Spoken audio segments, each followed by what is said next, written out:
How are you? Good to see you.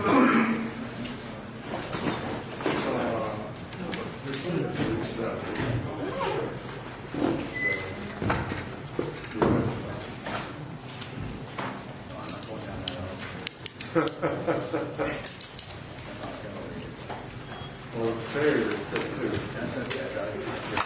Stairs, the seven. Well, you're going down. Come on, quite a trip.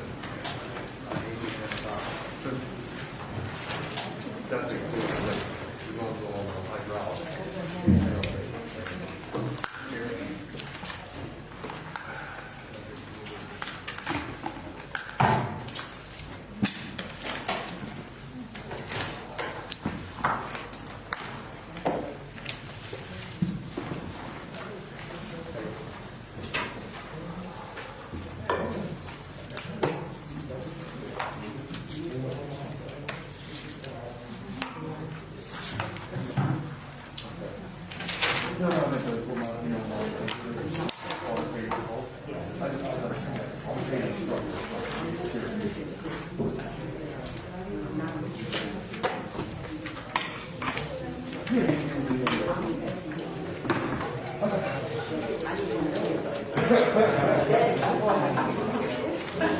Oh, yeah. That was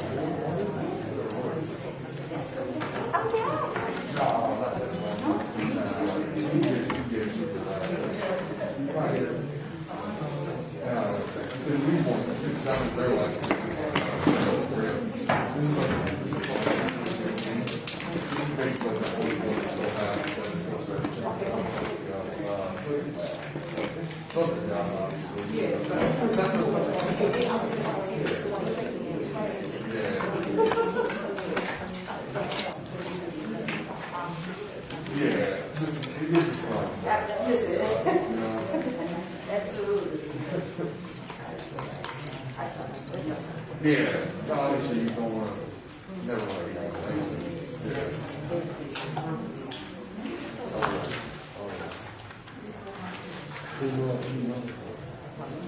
Okay.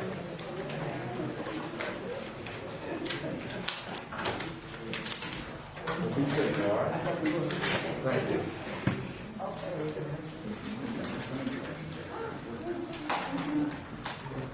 Come on, Bill, they can do it.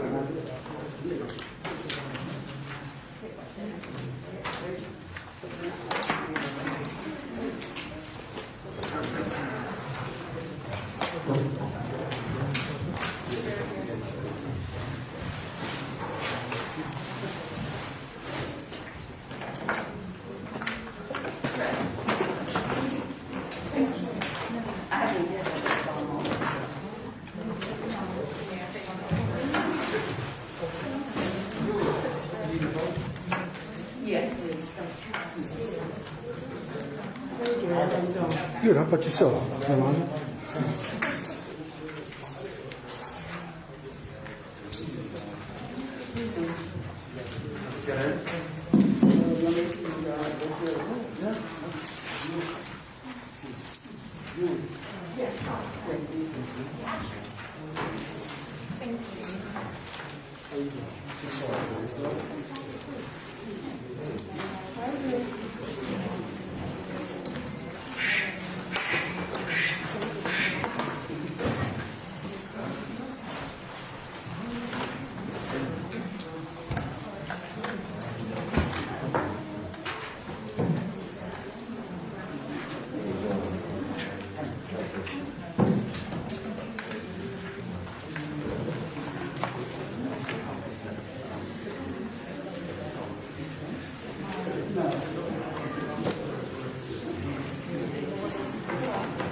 Hey, brother. I was trying to send this to Isaac's Borough email. It's not going through. What are you trying to I do? was trying to send it to Isaac's Borough email so he could pull it out, but it's not going through. Are you connected to the, I don't know.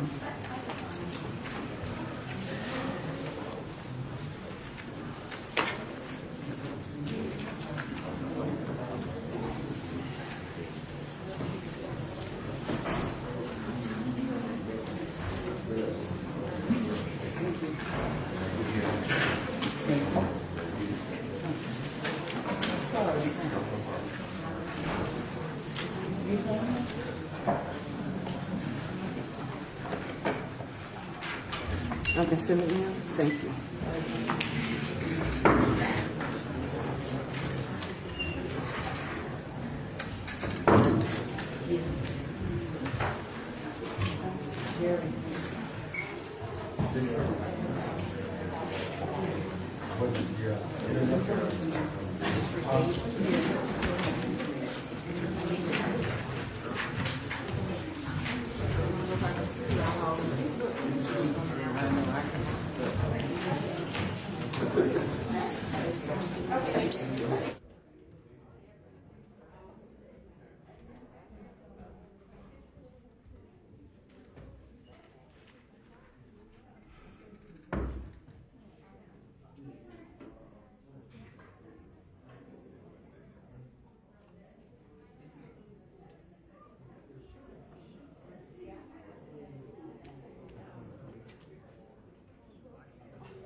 The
Borough of Yeadon, Delaware County, Pennsylvania Borough Council Legislative Meeting, February 17, 2020, is called to order.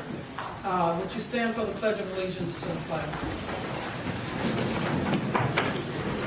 I pledge allegiance to the flag of the United States of America and to the republic for which it stands, one nation, under God, indivisible, with liberty and justice for all.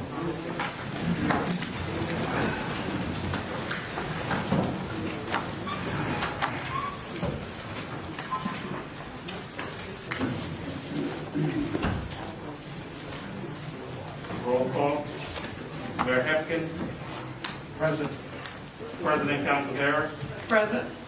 Vice President Johnson. Present. Councilor Beatty. Present. Councilor Monroe. Present. Councilor Roquel. Here. Councilor Brooks. Present. Councilor Jones-Woodard. Present. Solicitor Munch. Here. Madam Tax Collector. Present. Borough Manager. Present. Finance Director. Present. We have a quorum, Madam President. Thank you, Mr. Nichols. Before we begin this meeting tonight of the legislative session for the Yeadon Borough meeting to conduct its business, I want to remind both the councilors and the public that we do have and have had for many years a code of conduct and decorum for this chamber. It is important for me to remind you that in the event the meeting gets out of hand or people yell from the audience, we will summarily have the police officer, after this first warning, to escort you out of the assembly. We would appreciate it very much that you adhere to respect and dignity of us serving you and hear out what people have to say without a conundrum of interruptions or aggravation. Would appreciate that very much. First on the agenda for tonight is the Citizens Forum. I want to also remind the citizens that wish to speak. I have several forms here where you have indicated that you want to come and address this body. That is the true democratic process. However, you're limited to 3 minutes. There is a time clock. When you approach your third minute, you need to wrap up your comments and allow the next citizen to speak. First, we have on the citizens wishing to speak is Ms. Yeadon Borough. Ms. Yeadon Borough, would you come forward?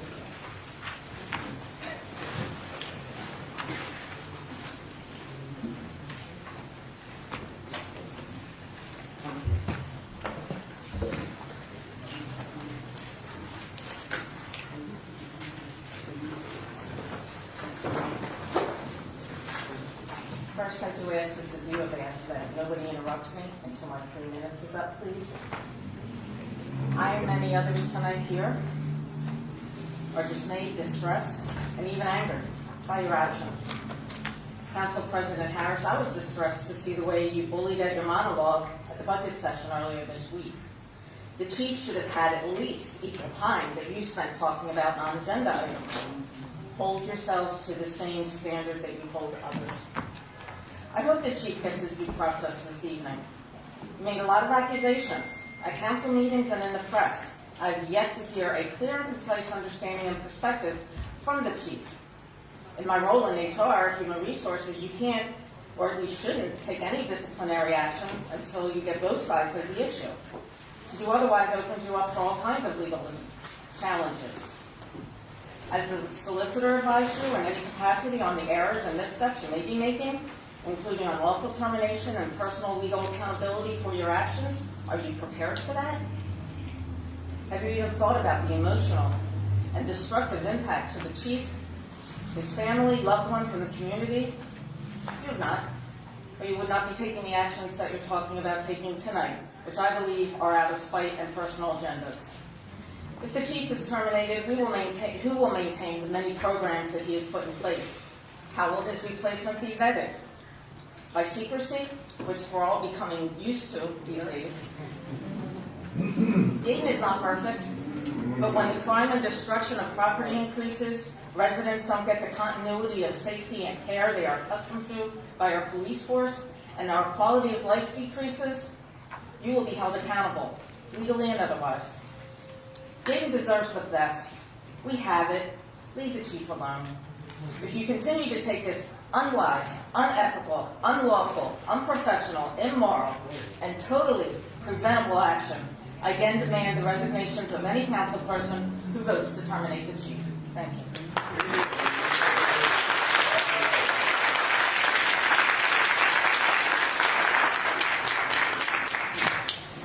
Ms. Clara Johnson.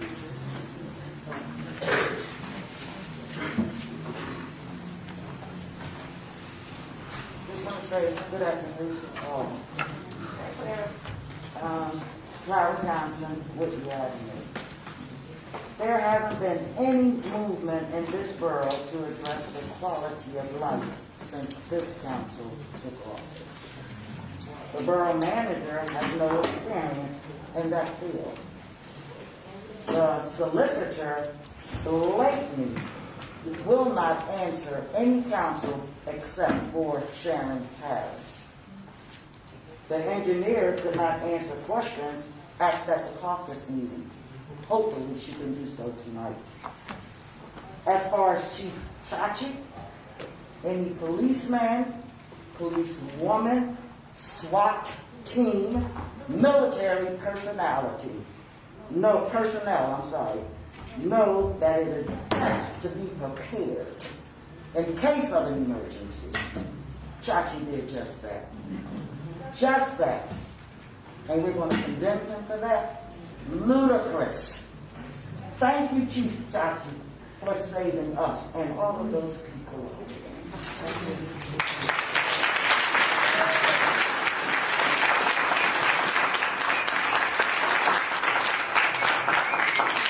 Mr. Ron Francis.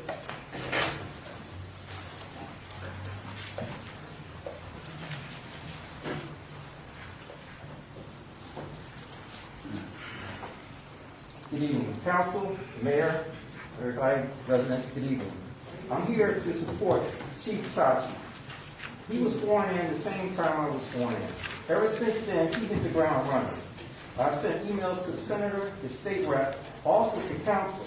I didn't expect a return back from council, but I wanted to let you know how I felt. This guy has gone over and beyond what needs to be done as a chief. I caught him one morning, 7:15, patrolling, looking for people trying to break into cars. Okay, he's not a person who sits down as a seat jockey. He's done nothing wrong. The narrative, first, they needed a new chief. Then the narrative changed to he spent $387,000. We discussed that last year. There was nothing wrong. There was no misconduct, no misappropriation, no misallocation. He did that to service us, the community, to keep us safe. Okay? Our lives are worth more than dollars. Okay? If you want to look at dollars, look at different avenues. Okay, the narrative was changed a couple of ways. And I want to find out, why did it take a year to reopen the budget to look at something that we had already approved? Okay. Since you taken office, there's been nothing but moving Yeadon backwards. Your decisions affect Yeadon and the community. Okay, Yeadon was a nice, quiet borough. Now we're on the news. Okay, known for division, discord, and dysfunction. We don't want to be known for that. When we go to try to get grants or whatever, they're going to look at us and laugh. Like, really? What do y'all have here for? I thought we had grown as individuals and politicians that the biases and personal risks would not affect our judgment or your judgment and decision, which would affect the residents of the community. For real, for real. He's got over 1,000 signatures on his petition. How many votes did y'all get?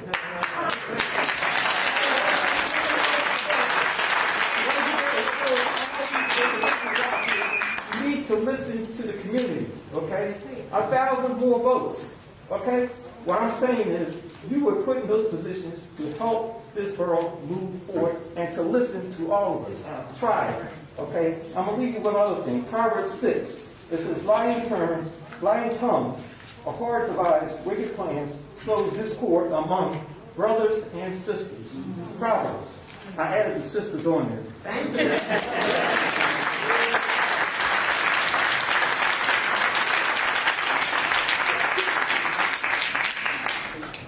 Mr. Michael Trent.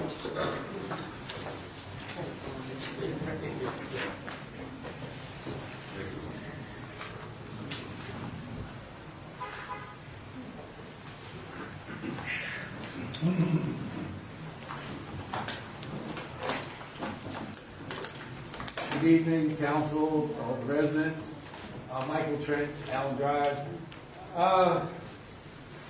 There's a lot of different things I wanted to talk about tonight, but I was kind of surprised when I even saw this expense report. Was somebody having fun with crayons? Because it's hard to follow what all these markings are and for what time frame. Can anybody explain that? Never mind. I'm in your own world up there. One of the other things is, I don't know if you've ever considered when you do want to possibly release this good police chief, what kind of monetary implications that might mean for the borough, because that is something that you would have to consider, especially with that $250 an hour counselor you have. Listen, we want to tell you something more. Another thing is that in our social media, our neighbor section, one of the counselors mentioned that there had been some kind of injunction against Restore, the medical dispensary.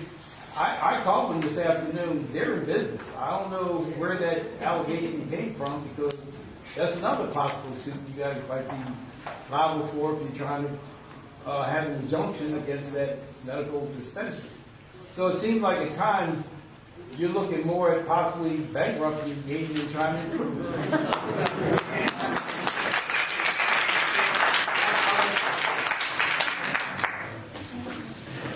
Are there any other residents wishing to speak before we close this section? We have some out here in the hallway. We have one more resident. Do you have a form? Did you complete a form? You need to complete a form. Thank you.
Whitman. I am a resident on Rundell Avenue.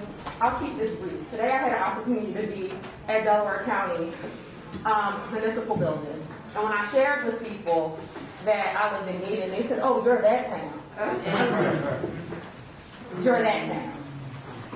Yes, we're that town that finds it appropriate to actually participate in reverse racism. And often people say that that's not possible, but they say there's a first time for everything. The leadership or lack thereof of this council is disappointing. And for you to be all black women who know the unique experiences that we have to fight injustice and the daily lives, the daily experience we have with systems and barriers and obstacles put in our face, to then get in a position of power and do the same thing just because you have power is despicable. When people talk about being fiscally responsible, you can't tell me this is about fiscal responsibility. We're going to end up in conservatorship because you're going to bankrupt the borough. Whether it is what you're doing with the marijuana facility, saying that they're not zoned appropriately. Yes, they are. It's just not what you wanted. The same thing with the chief. He's not what you want because he doesn't allow you to be unscrupulous. And you want someone to kowtow to you, like why you have a solicitor who does not mitigate risk, but perpetuate risk for this borough. So when we talk about financial implications, it can't be about this. These are about personal vendettas. That's why you have allowed your son to threaten residents, to threaten elected officials, and you talk about appropriate decorum. You get to denounce those domestic threats that your child launched against this community, and you can smirk. I will wait for the day when you end up walking out of here in handcuffs for the unethical behavior. You already started the pattern. And so whatever happens here today, keep raising your eyebrows, because I raise my eyebrows every time I see a new article about the level of unethical behavior that you allow within this borough. You keep saying you're here for us, but why is it that overwhelmingly we want Chief Chachi, but we are here dealing with your personal vendettas because you are used to being in power, and when absolute power corrupts absolutely. We stand with Chief Chachi. Power.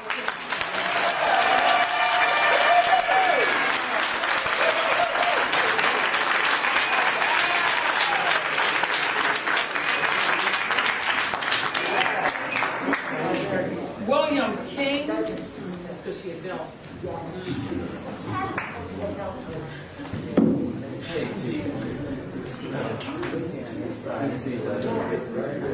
Hi, I'm Dr. Bill King. I'm a local pediatrician and been in West Philadelphia and Germantown, practicing in Philly for almost 30 years, 25 years at least, and I've been in Yeadon here for 25 years. You know, my kids have grown up in Yeadon. I don't really do a lot of carrying on or talking or speaking out. And this is the first council meeting I've been to. And the business of the council, you know, I find Mayor Hepkins and the Ms. Rocloud and everybody, you know, I've watched the good work they've done. I think Yeadon has done a great job at trying to keep itself safe. But one of the things that is true is that our law enforcement is excellent. They're superior. I mean, if I've when I call 911 in Philly, it's a funeral before. It's a funeral before they come. It could be an hour. It could be 90 minutes. I hope I can fight because it's going to not be the police helping me. When I call the 911 in Yeadon, before I hang up the phone, I can hear this.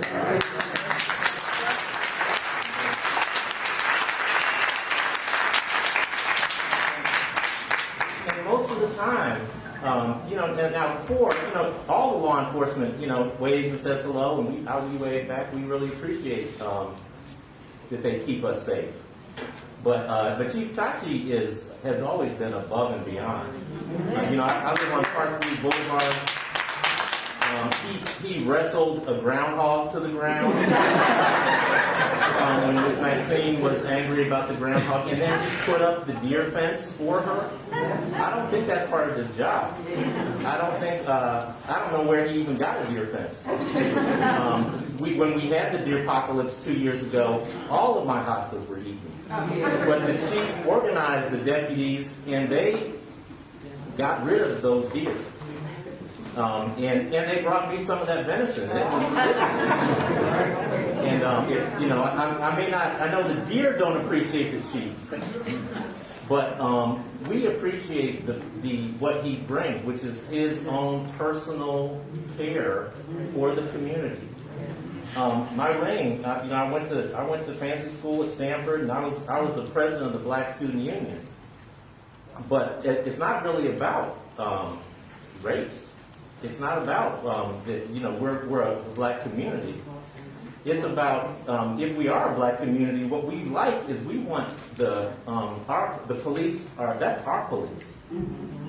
The chief is my chief, and so I want him to stay. I like having the knowledge that there's somebody that personally cares about these residents in Yeadon, and I think that's Chief Patrick.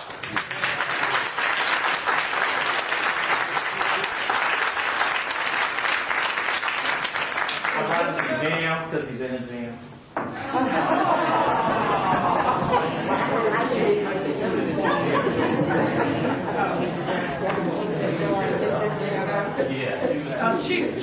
Chief Chalk, you want to get your jam so it doesn't fall on the podium there.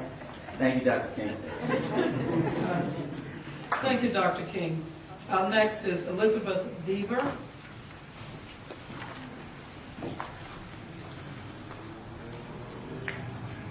My name is Elizabeth Dever, and I am going to speak as a citizen and also as on behalf of my mother, who owns a business in Yeadon and has for 21 years. I'm going to tell you a short story about a little boy. That little boy is my 11-year-old son. His name is Brandon Johnson.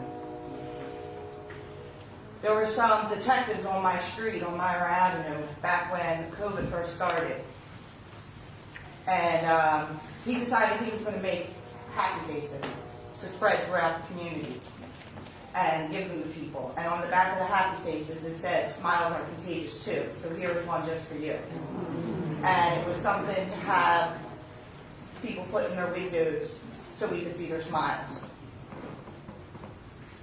About, I don't know if it was a day or two later, I was taking a nap after doing homeschooling with him, virtual learning, and I hear this, my fiance was downstairs with my son, and I hear this banging on my door like it was the cops.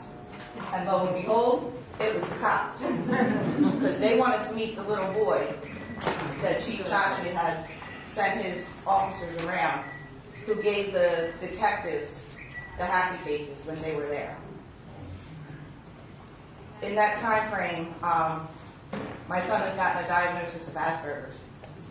And he's like an old soul and has a heart of gold.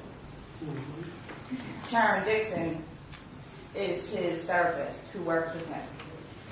She arranged, he's very, very fascinated with all our hardworking men in Yeadon who keep us safe every day. And she organized for him to meet the chief. That little boy wants to grow up to be like the chief.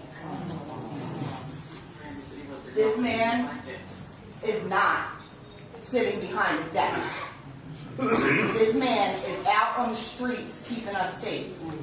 This man is out protecting the child care center that my mother owns, caring for our child care center and the children and the community. This man is part of our community. I've lived in a lot of different towns, Glen Alden. I have never, ever seen a chief out as much as he is. I can't count the number of times he has driven down the street, or any of these officers, and seen my son outside, and my son waves, "Hi!"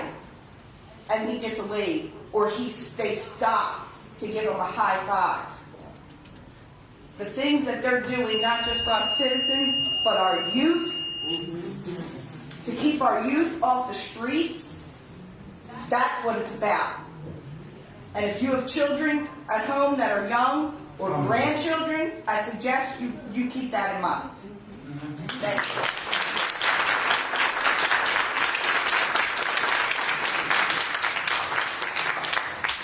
Next on this agenda is Councilor the, Harris, may I be recognized, please? yes, Will you be allowing the residents who are attending virtually to comment? yes. I will have, if it's okay, Councilor Monroe, will you please facilitate to assist the residents who wishes to comment, please? All right, if there are any residents on Zoom wishing to comment, please raise your virtual hand and I will call them in the order that I see.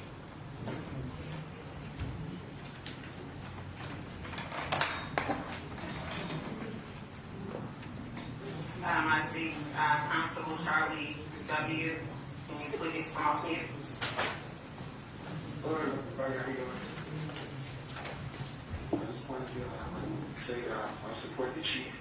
Had a great job. The chief's definitely leading. And I believe she's going to be the chief. I hope that everybody can talk things out and come to an agreement. Maybe change the standards if that's what's required. But I think we should go ahead and keep the chief. That's all I got to say. Thank you. I see a hand for Casey Butler. Hi, good evening. I just wanted to share a personal story. I grew up in Southwest Philly, not far from here. I moved to Yeadon, and I live on a very busy. I live on a busy street. It's not a major street, but it is a busy street. And I called the borough to express my concern about the volume of traffic and the speed of traffic going up and down my street. And I just wanted to say I received a personal feedback from the chief, which I'm forever grateful for, because one that we never have to put up with. But it was a 24-hour turnaround. I think I called early in the morning, and by that evening I received a personal phone call from the chief. And the next day they showed up. There was a police presence on the street monitoring traffic, and speed bumps were placed, and that was really important to me because I have young children, and a couple other families on the street do also. So I'm very appreciative of that. My vote is to keep the chief, and I hope everyone can come to an amicable agreement to do so. Thank you.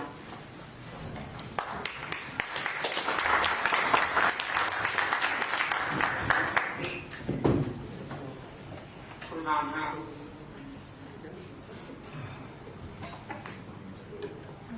Okay, it looks like we're included. I don't see any additional meetings.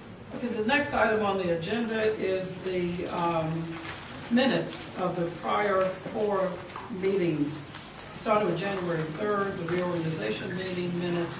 Are there any corrections by councilors for the January 3rd, 2022? Any corrections, deletions, omissions for that particular meeting? None. I have a correction. Councilor Rowe Club. My correction is under new business, number 8. It says motion to adopt rules of council, seconded by Councilor Roselaw. I did not second.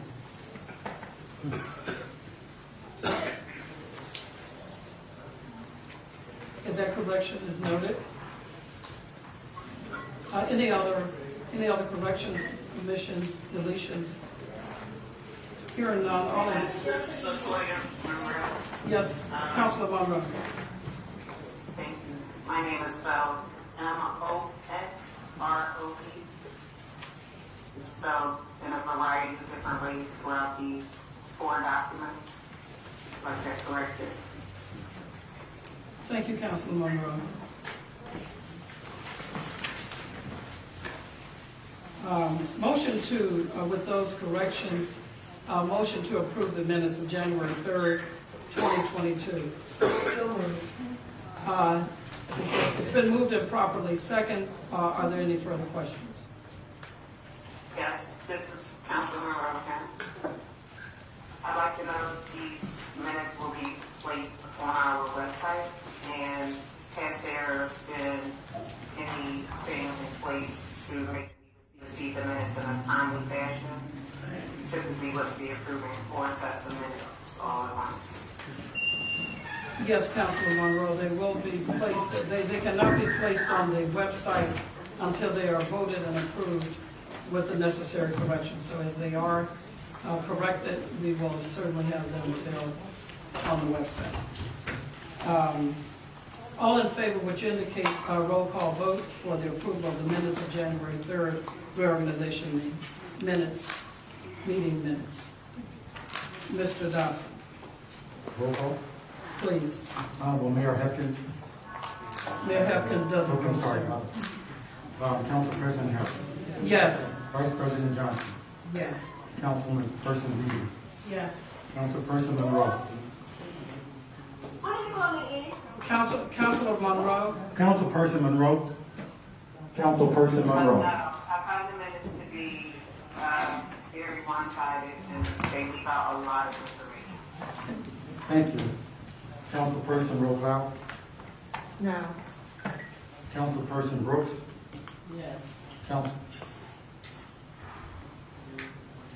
Did you say no? I can't hear you. Yes. Oh, yes. Thank you. And Councilperson Jones Ward. Yes. Thank you. The motion carries. Motion for the approval of the minutes of January 10th, special meeting minutes. What is your pleasure? May I have a motion? Is there a second? Second.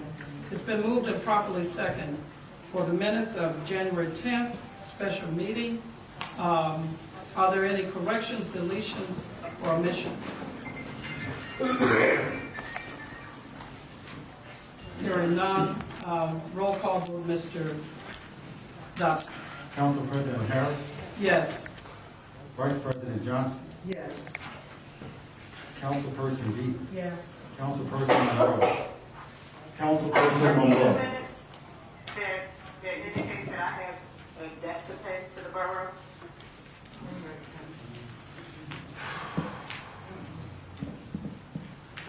Can you please repeat what you just said, please?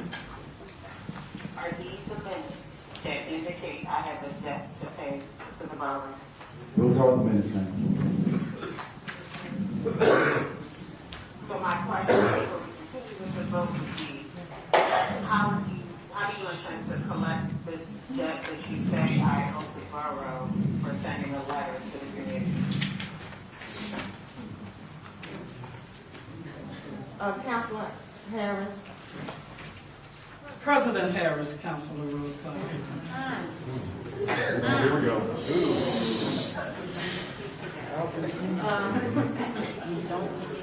These are not the minutes. They're not the minutes.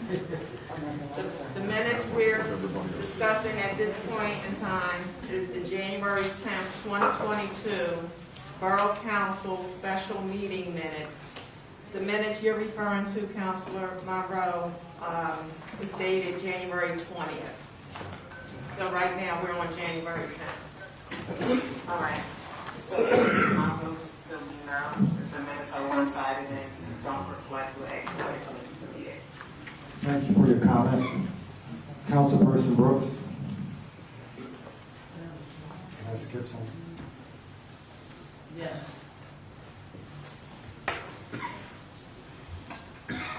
Are you saying yes or no? She said yes. She said yes. I said yes. I'll record. And Councilperson Jones Waters. Yes. The motion carries for January 10th. I want to call you now. Councilperson Rowe. The motion carries. Would you please make a note, Mr. Johnson, for that correction with regards to Councilor Monroe's comment, please? And the correction is, That these are not the set of minutes that discuss the marketing material that went out.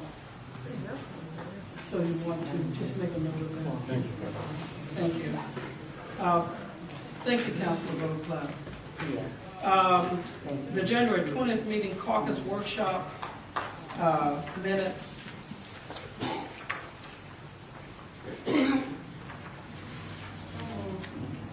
Is there a second? Second. It's been moved and properly second. Are there any questions, omissions, deletions for the minutes of January 20th? This is Councilor Monroe. You have the floor. My question is, how does this council intend to hold me accountable for sending out a letter to the community about community items as a former president and intends to charge me for it? When it's okay, Okay, so that's yeah, Councilor Monroe will have to make those corrections because I'm not certain of the, if the correct date where you were held accountable for that particular expense. So we will research that and get back to you. And I believe Councilor Rothwell has already researched it. well, Mr. Dodson will need to research that and bring that to the next meeting, and he'll probably need a consult with the solicitor with regards to that. It's not a resolved issue. So it will be corrected and advised, instructed and advised. Okay? All in favor of the motions on the floor, all in favor, roll call vote, Mr. Dodson. Council President Harris, Yes. Council Vice President Johnson, Yes. Councilperson Beebe, No. Councilperson Monroe, No, the minutes do not accurately reflect what happened in the meeting and should not be approved. Councilperson Rotoff, No. Councilperson Brooks, Yes. thank you, and Councilperson Jones Water, Yes. thank you. The motion carries. And for the new business, I will defer to Mr. Much, our Councilor solicitor. Harris, I'm sorry. We have the January 20th legislative meeting minutes. Yes, thank you. January 20th, may I have a motion to approve the legislative meeting minutes for January 20th? May I have a motion? Is there a second? It's been moved and properly second. Are there any omissions, deletions, corrections to these minutes? Yes. I have, Councilor Rothwell. well, it looks like it says a motion to approve the accounts payable list with the amendment to have $1,451.82 withheld from Councilor Latoya Monroe. If my memory serves me correctly, that amount was not being paid to Councilor Latoya Monroe. That amount was to be paid to our former communications operator, I believe it's Top Communications. So this actually is incorrect. Counselor, as we have just previously discussed it, that's a matter that's going to have to be resolved with Mr. Dodson and the solicitor to advise. We did discuss it. It is, those minutes are with that exception. I will add to the dialogue that Ms. Huff was paid, and there will be a further research as to how any collection from Councilor Monroe will be advised by the solicitor. Any other Well, I do questions? understand that, but my point is, as this is written is incorrect. As written, this is not what happened. This is not what happened. It's incorrect. It's really not incorrect. These minutes need to reflect a correction. Mr. Much? Well, the minutes should accurately reflect what occurred at the council meeting, and I'm more than happy to review them with Mr. Dawson if you'd like. Oh, that's fine, but if you're voting on the minutes, we need to put on a record that what's in these minutes is incorrect. But they're not incorrect. What was discussed and what was approved with that accounts payable list indicated that Ms. Monroe had sent a letter out from the cost of this town,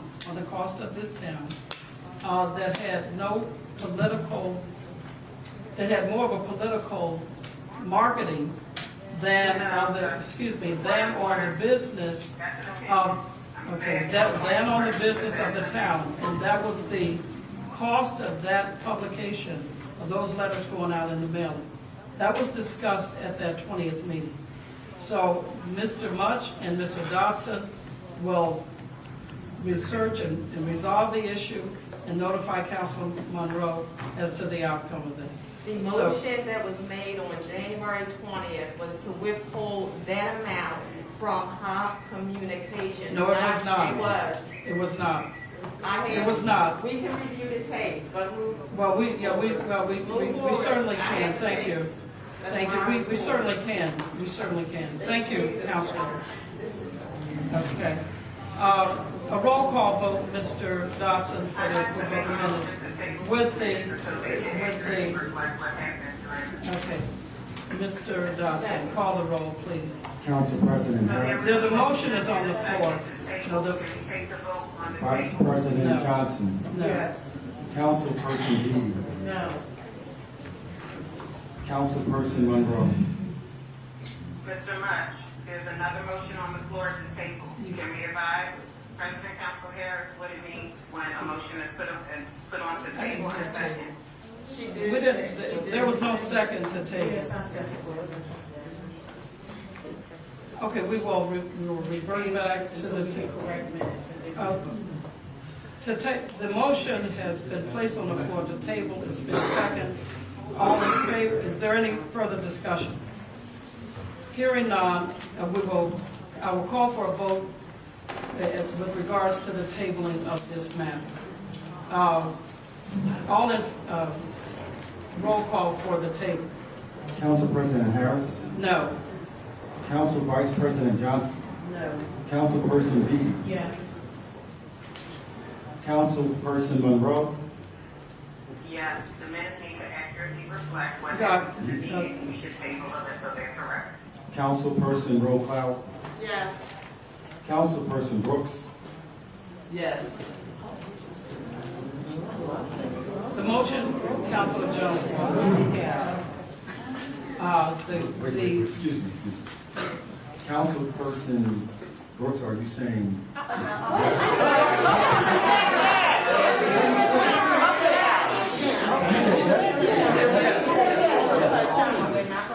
Councilperson Jones Water. The motion carries to table. So the minutes of January 20th will be tabled for further investigation.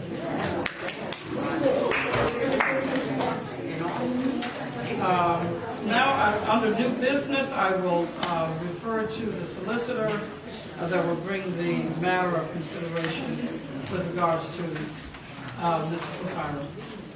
Mr. Much. Thank you. Good evening, ladies and gentlemen. Speak in the mic. I'm sorry. Speak in the mic. Thank you.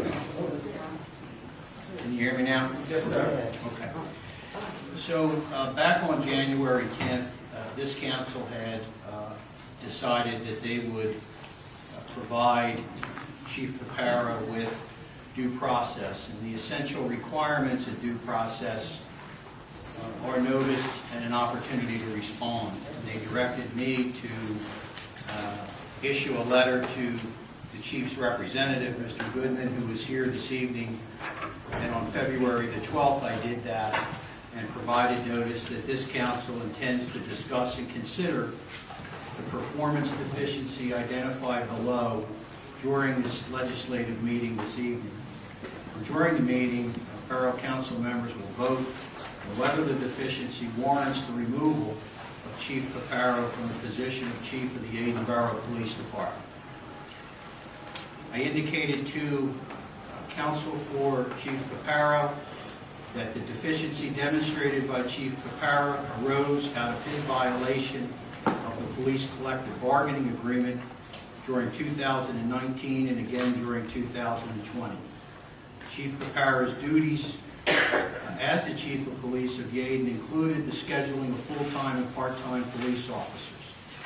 Chief Paparo, it is alleged, violated the terms of the collective bargaining agreement by scheduling part-time officers to work more hours than permitted by the collective bargaining unit between the Borough of Yeadon and the Fraternal Order of Police. This violation of the collective bargaining agreement resulted in the entry of a consent award that requires the Borough of Yeadon to pay $387,000 to the full-time borough police officers whose rights under the collective bargaining agreement had been violated by Chief Paparo. We invited Chief Paparo and his representative to appear at this legislative meeting and to participate and take advantage of the opportunity to respond to the above allegations and to explain Chief Paparo's role in the events that led to the entry of the consent award. The counsel for Chief Paparo had responded to me on February the 15th, and in that response, he had requested whether or not the meeting would be held in an executive session. And under the Sunshine Act, personnel matters are usually held in executive session unless the employee or the person that we're having an executive session for indicates that they would prefer that to occur in public. And counsel for Chief Paparo had indicated that he would prefer an open meeting, and thereby we have not gone into an executive session to talk about the personnel matter. In addition, counsel had indicated to me that he was going to move at this hearing tonight for the recusal of members of Borough Council, specifically Council President Sharon Council Harris, Council Vice President Liren Johnson, President Pro Tempore Tamika Jones-Waters, and Council Member Carlette Brooks.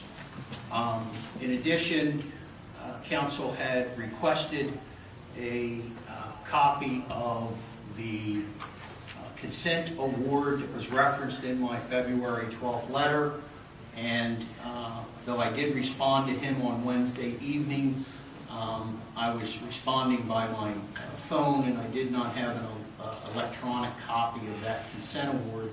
We did forward that requested consent award to counsel for Chief Paparo this morning.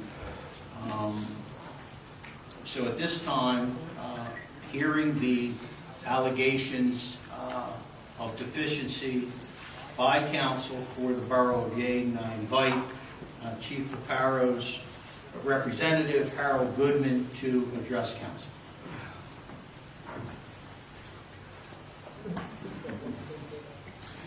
Madam President and members of council, a week ago, I stood before you and made a motion that the 4 members of council that Mr. Munch just identified, by necessity of constitutional law, born for many years by both the United States Supreme Court and the Supreme Court of Pennsylvania, must step aside. After 2 executive sessions, recognizing that there had been a total failure to comply with those requirements, a decision was made to provide the chief, finally, with some kind of hearing. Mr. Mutch has identified only 2 of the constitutional requirements. He identified them as notice and an opportunity to be heard. Silent, however, is the very issue we have posed. He forgot to mention the constitutional right for an impartial, non-biased decision maker. That has been the crux of our argument. It is not just borne by law. It is borne by facts that are now going to develop over the course of really the last year. And before I touch on those, I must comment on the consent award that Mr. Mutch just mentioned. This underlying claim as we stand here today is the chief engaged effectively in wage theft. $387,000 that should have been in the pockets of full-time officers. And he referred to a consent order, which I didn't get until this morning, which the chief never got. Never. That award is dated August 25th, 2021. 8-9 months have passed. Due process requires promptness and, yes, an opportunity to be heard. So why wasn't the chief provided this at the same time? Why wasn't the chief given the opportunity, which is he expressed at the time, to take this to arbitration, not to a settlement? He was never notified. And Mr. Mutch, let me read paragraph 8 of this document. The consent award does not constitute an admission of any wrongdoing on the part of the borough or any of its officers, agents, employees, and/or representatives. So how is it, without giving him an opportunity to be heard, without even giving him a copy of this opportunity to speak, does it now come up before a new council? That's a violation of due process.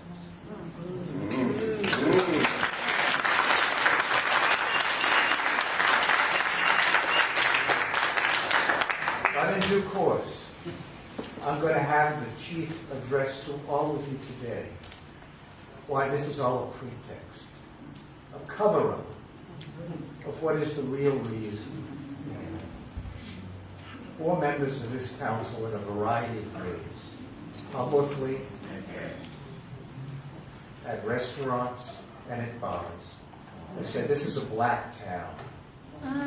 We want a black police chief.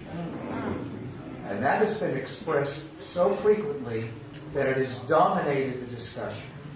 And it was only after those charges that somehow, 8 months later, we're hearing that this chief engaged in what effect is wage theft. It's a cover-up. So now let me start very briefly with the commands of due process and impartiality.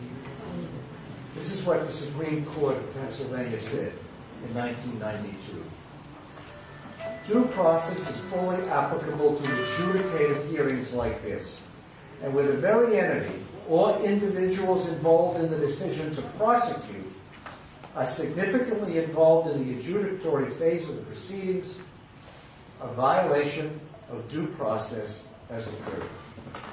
What is the penultimate responsibility of you 7?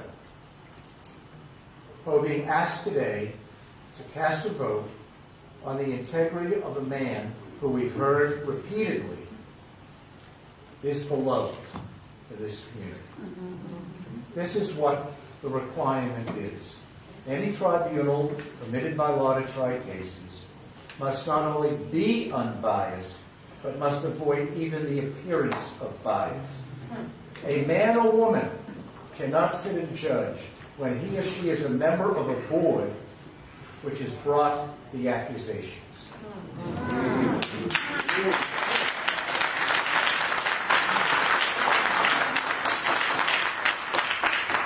Now, it is with respect, Madam President, and with the dignity of these proceedings that I am compelled to lay out why four members of this council are constitutionally unable and therefore disqualified to cast any vote on this motion. And these are but illustrative examples. They are not a complete list. Shortly after the primary last year, now Vice President Larry Johnson specifically told Council Member Roadcloud that this was a black town and we want a black police chief no matter what Chief Paparo has done. Not true. She also made that statement to Nafis Nichols, who I believe is here today, the finance manager at Stinger's Bar, in which she made the same statement. And just like the council person, he is prepared to support that. Now Vice President Larry Johnson, repeated that in a variety of statements she made to Council Member Roadcloud after the general election. And then on Sunday, January 2nd of this year, at the Springfield Diner, in the presence of Council Member Nicole Beatty, Carlette Brooks, and Liana Roadcloud, she made the same statement. This is a black town. We've got to have a black police chief. Now, they didn't finish that. They then went, those four, to the Illusions Bar, a restaurant in Clifton Heights, in which Ms. Brooks, Council Member Brooks, has a financial interest.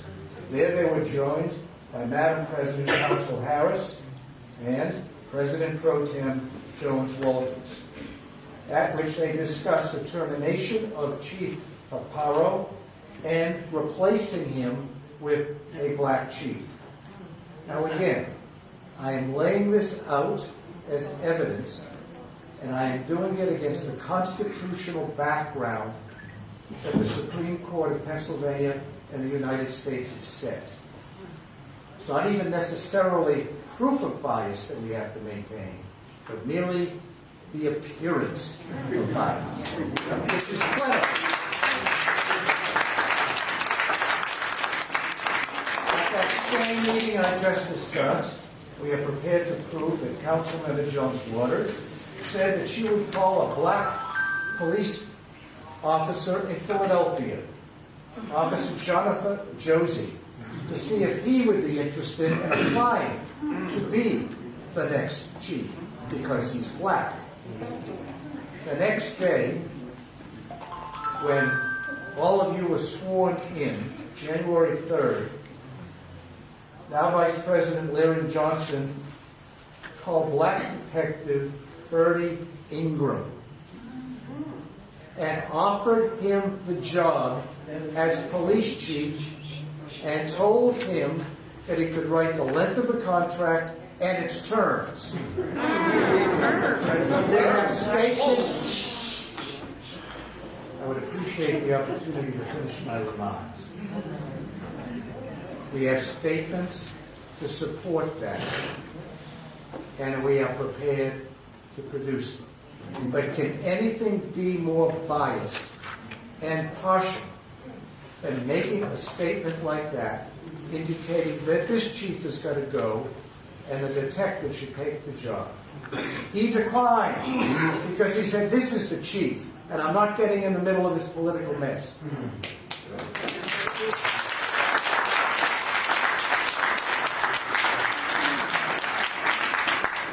And we have a written statement from Lieutenant Sean Burns backing up every word that I just said, as well as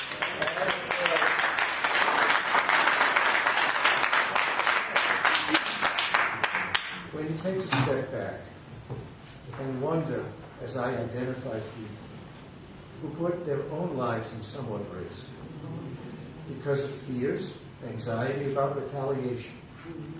It does take courage to be able to allow me to identify these people so that you can all understand why you must step aside to do the right thing. But there's more. There's more. Also on January 3rd, Vice President Lyra Johnson told Mayor Hepkins that the Borough Council intended to fire Chief Pagano and replace him with a black chief. And the mayor would not have any part of it. He, like so many of you here, have stood proudly to say that this community has been safe under the chief's watch. That crime has been reduced. People are recognized as human beings in the street. 30 minutes before this began, a lanky man, I was speaking to the chief, said, "Are you the chief?" He said, "I am. I just want to thank you. I'm a cancer victim. And the other day, I was on my meds, but I was wandering the streets. One of your officers picked me up and drove me home and said, 'This is what the chief wants us to do.'"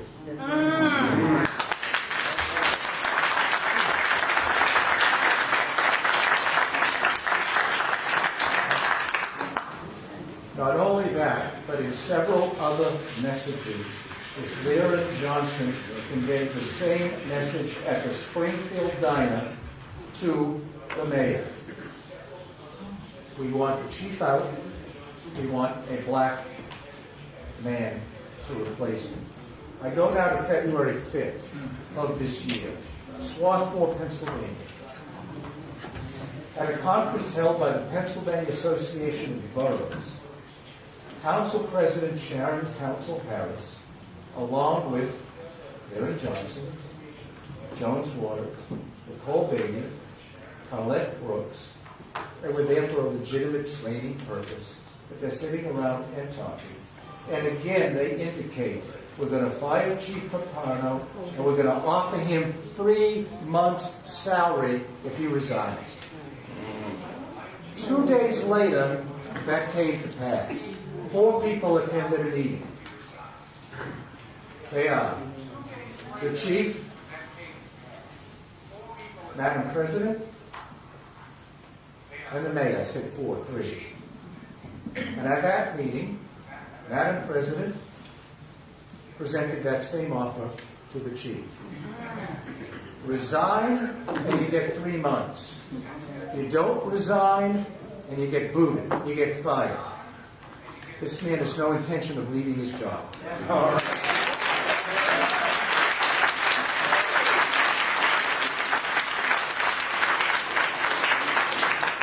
More importantly, he has no intention of leaving this community that he served and that he loves. So he said no. And Madam President, you said we've got 2 witnesses, the mayor and the chief, then you are insubordinate. Can you imagine that? Being insubordinate because you refuse to resign. So as we come to the more present of last week, do you remember what was in front of us? Yes. Posters. I don't know who did it. And maybe Madam President or Mr. Munch, you will identify who put these posters up to face the audience. Blown up, a giant check. Quote, 16 full-time Yeadon police officers disregarded by Chief Chachi in the amount of $387,000. They're ready to prosecute right then. That is for co-mingling of activities. Tonight we're going to judge. Last week, in addition to everything else I've said, these posters are put up, and the chief is effectively accused, as I said several times, of wage theft. Despite the consent award that I just mentioned moments ago, that said no one is responsible for this. And you will hear why as the chief addresses it himself. Now, just yesterday, we have now indications that Mr. Mudge, the solicitor for the borough, contacted the FOP's representative. Think about that for a second. To say, if we fire the chief tonight, will you get us a new replacement? Like the lieutenant. Never happened. Sir, Never happened. if you would like to take a stand someday, I will not only gladly cross-examine you, I will put Sergeant Reynolds on the stand to support it. But let me finish my statement. And as a result, Reynolds went to the lieutenant, who reported it to the chief, and we now have it in writing. So again, if tonight is to be a fair proceeding, if tonight is to be a fair, impartial proceeding, why yesterday are we talking about a replacement for a man who loves this community and has served it well? After the chief addresses you and responds to these false charges that have been made, which impact his reputation, his status in the community, I will come back to make a few concluding remarks. And now, and it is with respect, but necessity, I ask the four of you to recuse. In Ms. Brooks, I have not intentionally gone over the comments made regarding your business, which cannot stand more important than your duty as a counselor to be fair and unbiased. I've made my point on that before. And so I thank you for listening.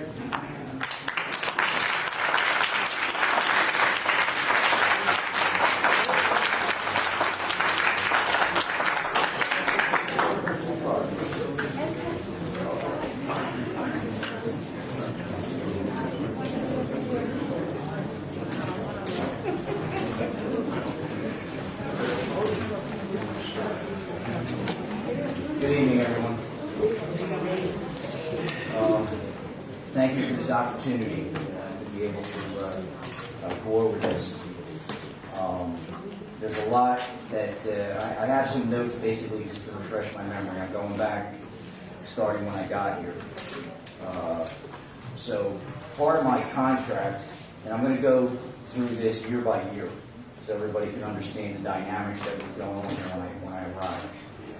My contract basically tells me I need to consult with the mayor daily on various things, which I do.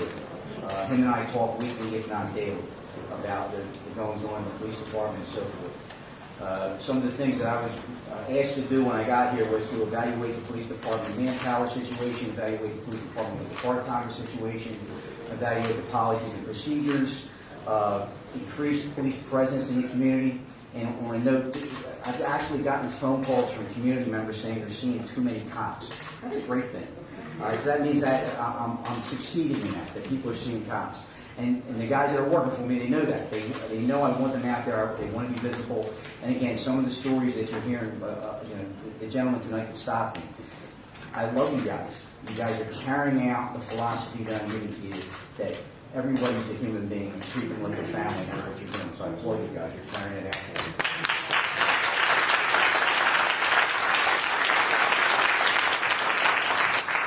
I was also asked to diversify the police department, do as much as I can diversifying. Councilwoman Beatty made a comment during the budget meeting that, the borough only has so much money. We can only hire so many full-time cops at a time. So periodically, we have to have part-timers. So when I reviewed the part-timer situation here, and again, I'm referring back to 2018. If I recall correctly, we had about half a dozen part-timers. And when I reviewed the part-time work that they were performing, a lot of these guys were not showing up. There was only 2 people that were actually working when we called them. 4 of them were basically just coming here to keep their certification up. And in the state of Pennsylvania, you have to do so many hours of training to keep your certification up every year, or you got to basically retake the whole police academy. So I let 4 of those individuals go. And in 2018, when I arrived here, there was 14 officers. I had 1 officer retire in June of that year, which brought me down to 13. And during that time frame, we did fairly well in 2018. We didn't have anything major that resulted in me having any issues where I reached out to the mayor saying, hey, I need to think outside the box and do something differently. So 2019 comes into play, and 2019 comes in, and in an effort to create some diversity and increase my part-time staff, I hired a Palestinian male, an Indian male, a black male, a white female, and three white males in early 2019. When I left Upper Darby, one of the things that I put together that was part of putting together was a field training program. And a field training program requires that an officer rides with a full-time officer for 10 weeks at a time. And it works out to about 400 hours. And the thing, as a police manager, all right, one of the things that I'm constantly got to be keenly aware about is if I put a cop on the street with no training, all right, if he stops you and does something wrong, all right, I'm subject to a federal civil rights violation under 1983 of the federal code. All right, and you want to talk about dollar figures? Millions if the cop's not trained. The first thing they do is they take a look at your policy manuals. They say, well, all right, are your policy manuals up to date? When I got here, one of the first things I started to do was any kind of policies that were going to affect the public, use of force, citizen complaints, duty to intervene, anything that I need to do to make sure the cops are doing the right thing. Because if you don't, the first thing they do is say you failed to train. So my understanding of the contract at the time, talking to various people, was training. I could use part-timers for training. Training is not something that comes out of the bank of hours. All right? So unbeknownst to me, little do I know, in 2020 when 2019 came into play, was no, I got banged for training cops. I got trained for the hours that put me over are hours that I trained police officers for. So I can either say, okay, here's a set of keys, rookie. You just got out of police academy. Here's the set of keys. There's a car. Drive around Yeadon, and then sit back on my seat and say, please don't do something stupid. Or I can train them. And they got trained. They're trained by these guys, all right? And they do the job. You see it, all right? So as a result, all right, in April of 2019, now this time I have 13 full-time officers. In April, I wound up with a couple guys going out, and I call IOD, police language, it's injured on duty, okay? So that brought me down to 11. Then I had 3 officers during that year that wound up coming down with major illnesses that they had to be out, all right? And I calculated those hours that the officers out just with illnesses were out for 1,336 hours. The 2 full-time officers that were out injured on IOD or injured on duty were out almost 3,000 hours. Okay? Now I can use those hours, and it doesn't affect my bank. So what did I do? I called the mayor, and I said, Mayor, I said, I'm in trouble. I'm in deep trouble here. I got 8 guys. All right? I can't protect you with 8 guys. Can't protect you with 8 guys. All right? It's impossible. I agree with you, Madam President. We live in a you guys are good people. Great people. All right? Is the city of Philadelphia not good people? All right? Because you made a comment, all right, that really insulted me. All right? You made a comment that the reason this town is safe is because we got good people living in it. All right? So I'm going to assume that Philadelphia is not a good town because it's crime rate. No, there's a lot of good people in it. All right? But it's the criminal element, all right, that if they see an opportunity to come into a community and take advantage of it, they will. But you know what? I don't let them take advantage of it. All right? If you come into Yeadon, I make it known to you that you're not going to be successful committing crime in this place. And you know how that works? Those guys and everybody sitting in this audience.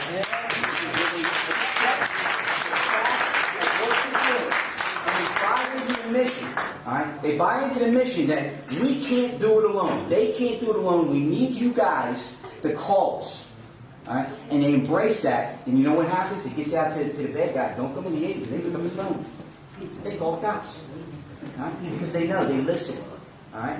I got on that next door.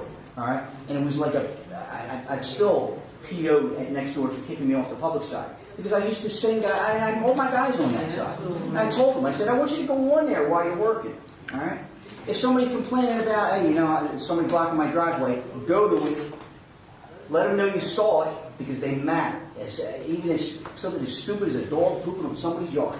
All right? Go and give them the dignity that you're talking to them. They're calling you. Go and talk to them. So now I'm down to 8 guys. I call the mayor. I go, Mayor, I can't do this. All right? What I want to do is I want to put. We had a power shift, a 1-to-1 power shift. Both my guys were IOD. So I asked him, I want to put 2 part-timers on that power shift so I know those guys are working. And he says, do what you got to do. I said, I want to add a part-timer to the shifts. I said, the reason being is the full-time guy calls off sick. I got nobody. So I can't ask these guys who are part-time to basically drop everything at a moment's notice. Most of these guys have full-time jobs. Or they have other jobs to make ends meet because they're only making $20 an hour at the time. All right? That's nothing. All right? They don't get overtime. They get $20 an hour. All right? Plain and simple. So I asked him, I said, can I do that? Because the problem I had, ladies and gentlemen, a couple times, all you had working was part-time. All right? Because a full-time, and again, I didn't have a problem with it. I'll tell you why. Because they got trained. All right? They got trained. All right. So I said to the mayor, "This is what I want to do because my problem is when a guy takes off and they got and 8 guys left, 12-hour shifts. They got to use their time off. All right. Contract says I can't really basically tell them no. All right. So I do that. The mayor says, "Do what you got to do to keep people safe." And you know what happened in 2019? Time went down again. So let me catch up here. 2019. All right, with 8 guys. All right. The Henry Toma homicide, where the 2 guys crashed into him down at Darnell Church. All right. The one thing, and here's the thing that a lot of people don't understand. All right. I get line items in my budget, and one of them is police overtime. But when I get that line item for police overtime, it doesn't say homicide on May 12th, robbery spree on June 4th. It doesn't say that. I got to figure out what to do when something hits. So I can either tell you, I'm out of banking hours, I don't have enough cops, all right? And one of the things I did when I first got here, I trained all these guys in crime scene stuff. You want to know why? I'm sick and tired and nothing to CID, all right? Nothing to CID, great detectives. But at the end of the day, when they come in and they go home, all right, we're forgotten. Nobody in this town is going to be forgotten while I'm here. All right?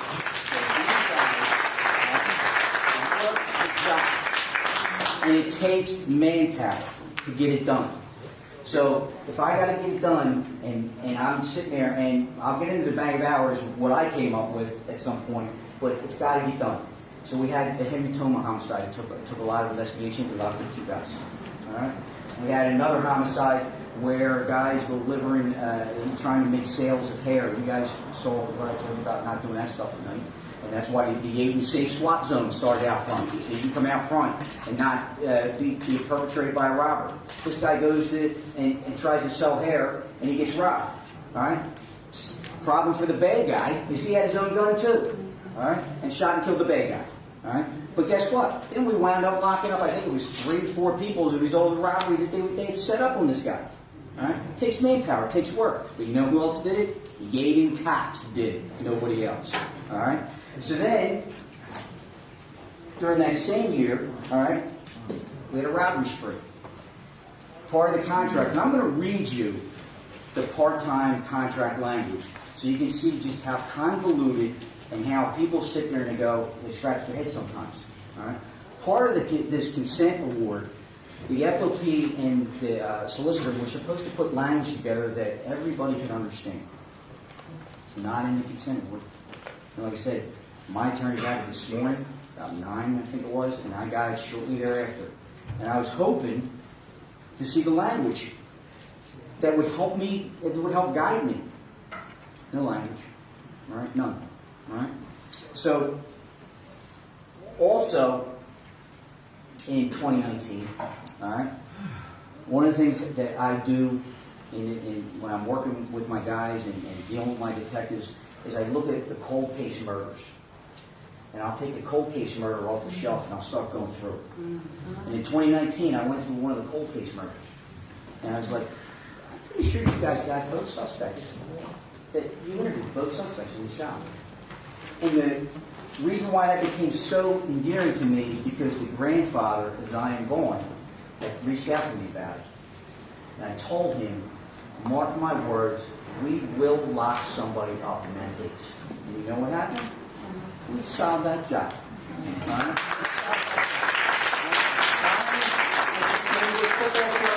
That was on Church Lane. Walked down Church Lane, met two scumbags. Okay, all right. Didn't know any better. Talked to them. Next thing you know, he gets shot in the back. All right, by cowards. All right, but I wouldn't stand by. We put some effort and work into that, and we locked up 2 guys for that. What else? All right, so where am I at now? All right, so let's move to. And also during this time frame in 2019, I let the mayor know that basically I was short 3 sergeants, a lieutenant, and 8 cops. Okay, and that's not including the 5 that are out there. Our strength in Yeadon is supposed to be 21. Okay, 21 cops. I've worked with 13 at 1.8. So I'm not great at math. 13 guys down. Okay, 13 guys down. But we did it because they put their heart and souls in it. I put my heart and soul in it because you guys matter. All right? So, 2020. All right? In fact, at the end of 2019, I asked council, I said, if you want me to do great things, if you want this department to do great things, and guys, you have, what we've been built, I asked for 8 new police officers in 2019. And guess what? The council approved it. They approved it. And I put a test out, and I believe it was November. They did the test in December, and guys were telling me that in past times that they gave tests, they had like maybe a dozen people come out. We had over 50 come out to take our police test. All right. I said, I like to save money.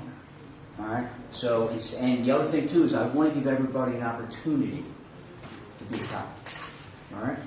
So there's testing companies out there that charge an arm and a leg to do tests. And the tests, some people are just not good at tests. So what I did, all right, is I reached out to the Delaware County Community College and I said, can you put together a police entrance exam for me? All right? And they did. The best part about it is you've already taken the test. So guys that are getting out of the police academy, it's there. It's not these goofy questions that some of these testing companies put together. So out of, I think it was 53 people that took the test, I believe it was 49 passed. Okay? 49 passed. Okay? We do all the thing, and again, try to save money. It cost me, I think it was like $800 to do the test, when normally you're talking $5-10 grand to do something like that.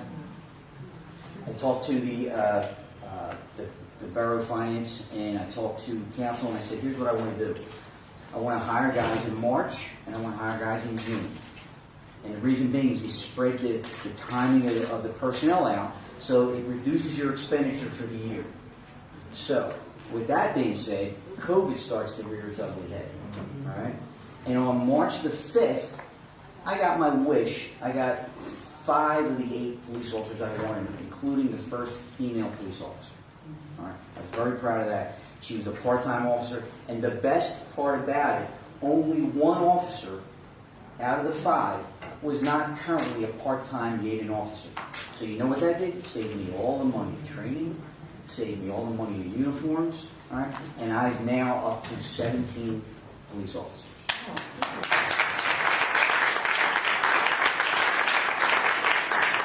So I get an email in 20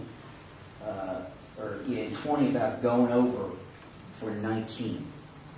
And I'm like, all right, well, how do I go over? Give me an idea.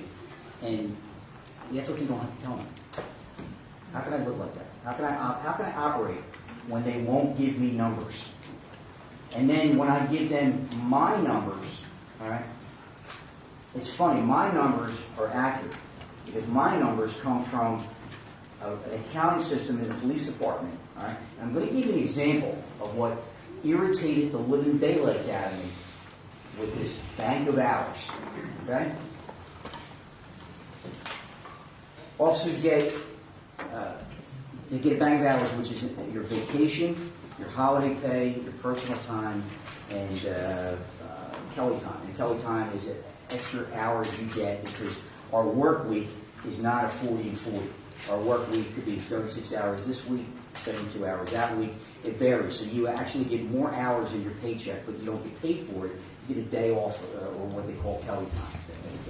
Again, this kind of stuff. All right. So when I calculate the vacation at the beginning of the year, I had I think it was 2,100 hours. All right. I get the FOP's response, and it's 1,800 hours. So where did 300 hours go? All right. Well, here's what the Yeadon contract has. When the FOP guy goes to the finance department and says, "Can you print me out what the officers used for vacation?" She prints out what they've put in for vacation that year. Problem is, all right, which drove me insane, was that's not factually correct. Because what happens is you can sell back vacation time and Kelly time. So all my hours that were accurate were now reduced by what they didn't sell back. Everybody follow me on that? Yeah. All right. So now I'm missing 300 hours here. I'm missing 400 hours here. I'm missing hours here. All right. And then it comes down to discrepancy. Well, I can use part-timers when their training doesn't affect my bank, but I can't train part-timers. Something wrong with that. So at that point, I'm having a conversation with the FOP guy, and I say, "Hey, listen, I'm doing my calculations, and I'm actually 79 hours under." And then I do another calculations, and I go, I'll give you this. It looks like I may be 49 hours over. But I need help understanding what's what. And I said to him, "I'm getting ready to hire 8 guys this year." I said, "I'm going to get 5 in March 5th, keep that date in mind. 5 guys in March, on March the 5th, had it already set up, 3 more guys in June." And the guy says to me, "There's no way you're getting 5 guys in March. There's no way you're getting any guys." And I'm like, "I'm telling you, they've approved it." He says to me, "If you get guys in March like that, I'm going to withdraw the grievance. I'm not going to proceed." So then what happens? March the 4th, all right, and I just found out about this recently. March the 4th, he had filed a grievance with the mayor. All right? Problem was, he never got it. Then there's a grievance filed with council. Council never got it. All right? So in March of 20, all right, let me, a lot of stuff going on here. All right, so that's 19. All right, the beginning of 20. So then 20, I get my guy. I got another guy retires in January of 20. One second, catch myself up here. All right, so COVID hits. Here's another thing that came into play during 2020. COVID hits.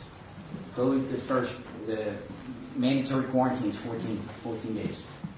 All right, 14 days. The borough was paying officers. It was paying everybody because it was so new to everybody. Nobody knew what to do. Nobody knew how to handle it, how to carry it.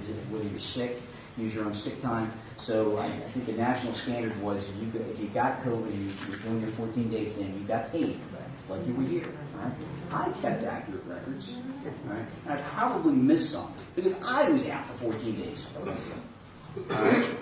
And the numbers, he comes back with a sick number 500 hours less than what I have. Now, if I got this accounting thing and I told, all right, I remember telling the mayor and I believe the council that I had this accounting thing because we didn't have a program.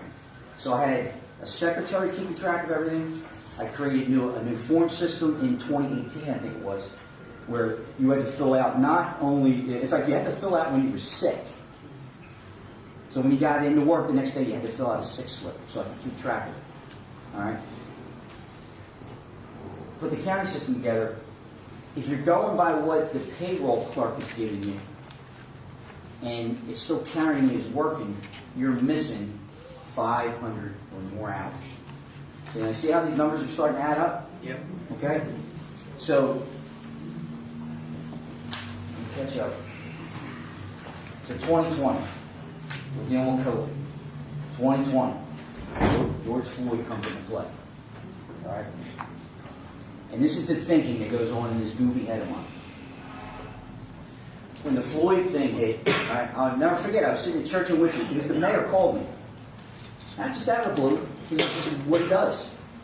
We, like I said, we communicate a lot. There's not much that doesn't go by that we're not talking about. Right? Got a great relationship with him, and I can't describe how much we talk. The George Floyd hits, and he's talking to me on the phone. He goes, "You don't sound good." And I'm like, "Mayor, no. Why?" And I said, "I just watched a cop murder a guy on I think it was YouTube I was looking at." I was like, "What are you talking about?" And I described it to him, and then he started to go. Well, as I wrote in that letter, all right, I'm always going to do the right thing, always. So it wouldn't take me 4 days, and I'm sorry guys, but if you do something stupid, all right, I'm locking you up, okay? But at the end of the day, it took 4 days for them to do something in Minneapolis, and you can see the tension growing, all right? The other thing, when they did the press conference, one guy misspoke. He made a comment that I know he wished he'd take back. He said something about if we don't have the evidence, we'll do something. And I was like, oh my God, I can't believe you just said that. And I grabbed my lieutenant and I said, get people in. Get people in now.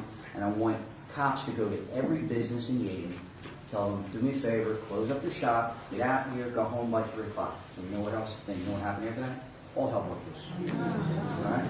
And while everybody else around us was getting destroyed, all right, while everybody else was getting destroyed, all right, I made sure that they were safe. And if you're going to tell me, all right,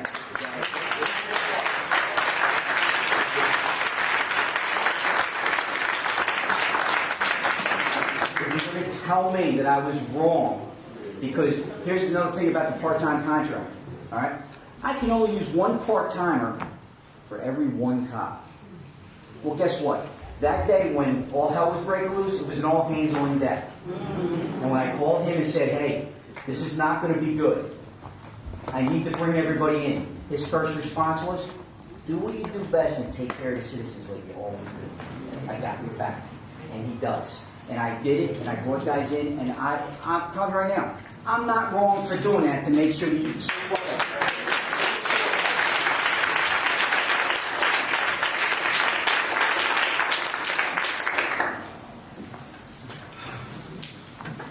I keep records. All right, we had Black Lives marches. All right, same thing. I only have so many cops. I can't use all my part timers if I don't have all the cops because I got to do one. Sorry. All right. The thing I got to worry about now when you're marching is the idiot that wants to kill you because of the color of your skin. Okay. So I am not going to be able to sleep well at night if I sit there and I say, and here's the thing that everybody needs to know. I've been asking, demanding, right? My wife will tell you, arguing over and over again to get this in front of an arbitrator because this may have worked back in 1997 and 2003 when it was put together, but it don't work today in this environment. Right.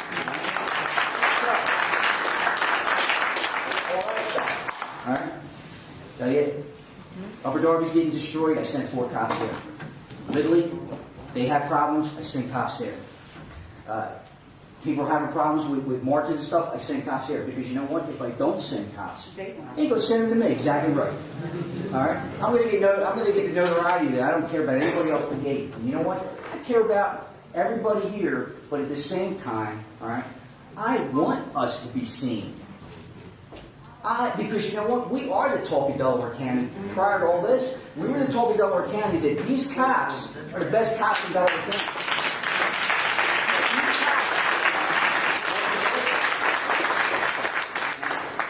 Here's another thing that drove me insane with this grievance, and another reason why I wanted to go in front of an arbitrator. All right?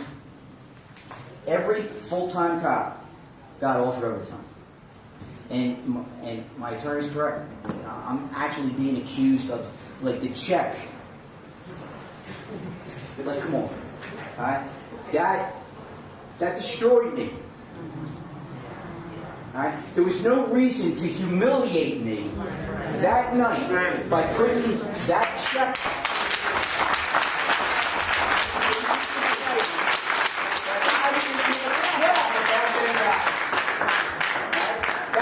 That was wrong. It was despicable. It was, you got your humiliation, all right, but you didn't get my heart and soul.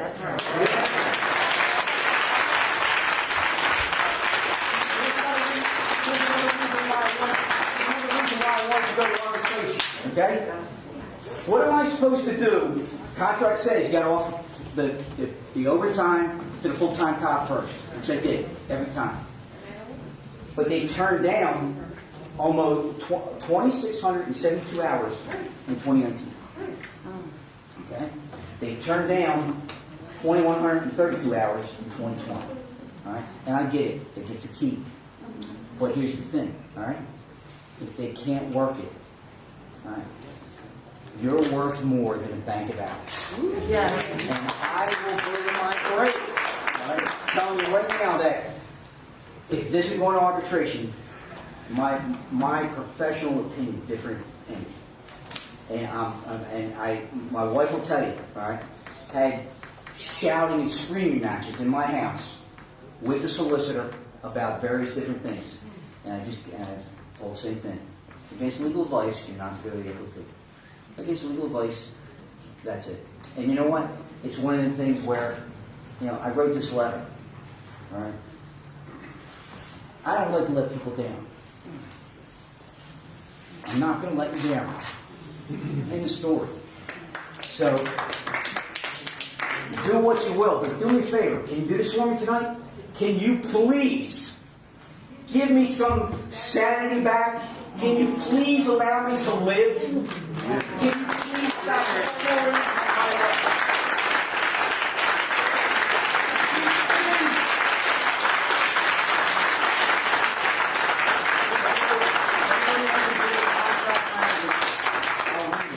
But I think I've pled my case here.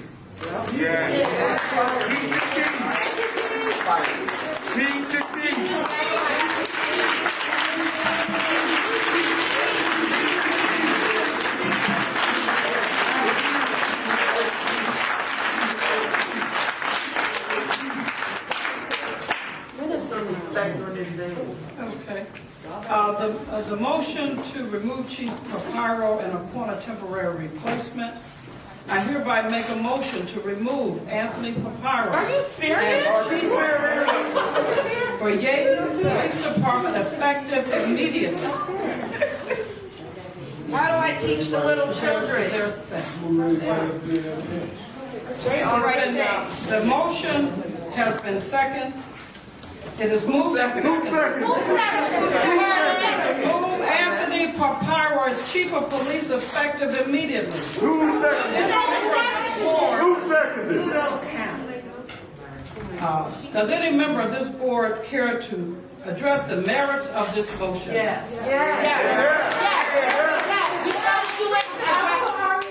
Only the councilors are allowed. Only the councilors are allowed. This man, I texted this man last night because it was kids walking down my block in my driveway near my car, and I don't play about my stuff. So he could have said, "Buzz off, Nikki. Don't be bothering me. Y'all know what y'all put me through." He said, "I'm on it." Last night, this is how much this man cares about this town.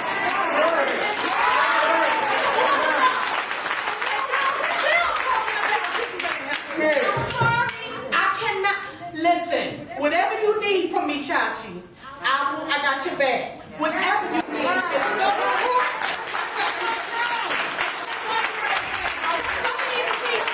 sitting up here talking about how much they love God and they treat people like that.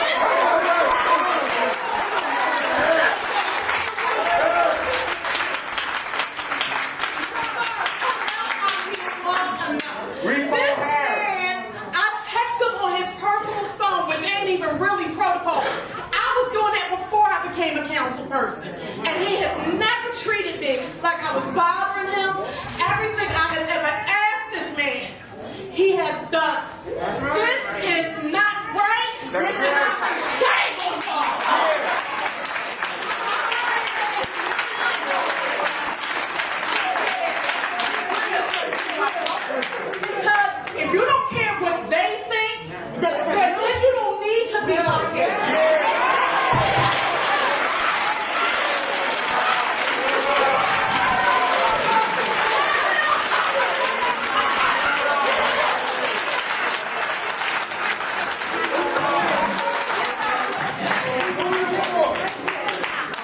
Remember these names, though. Make sure don't none of these people ever win another election.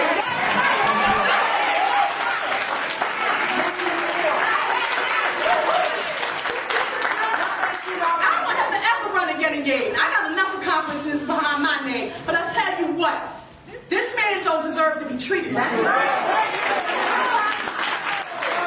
Remember these names. Vote them out of office.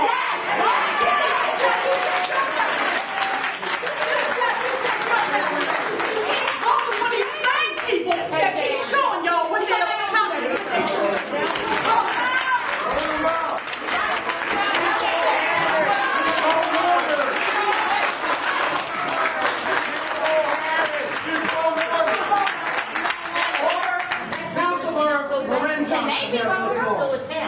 How do I teach the little children to do the right thing when we have leaders that don't? Thank you. You know, I'm not sure if everybody really understands what's going on. Any outbursts from the public, you will be escorted from this chamber. Thank you. You know, Ms. Johnson. I don't know if anybody up there really dislikes the chief. I like the chief a lot. This is about money. It's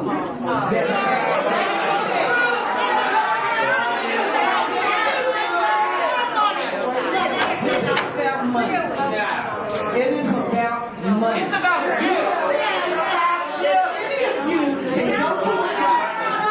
If any of you can go to a job and lose $100,000, it would be a wonderful, wonderful thing. Life really does not work like that. This is not about a like or dislike, a white, black, Asian, Mexican. It is not that.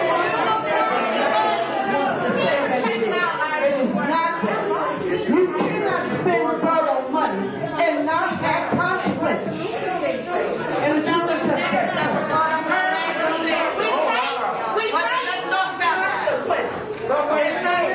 This is only a part of our community. There's a whole lot of other people in this community.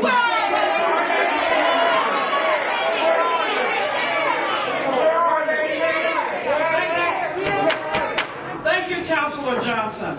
The chair puts the question to a vote. I would like to make a comment as well, Councilor I believe Councilor Monroe would like to make a comment as well. Okay. Councilor Roadcutter. And then you, Mayor. Chief, I'm so sorry you're going through this.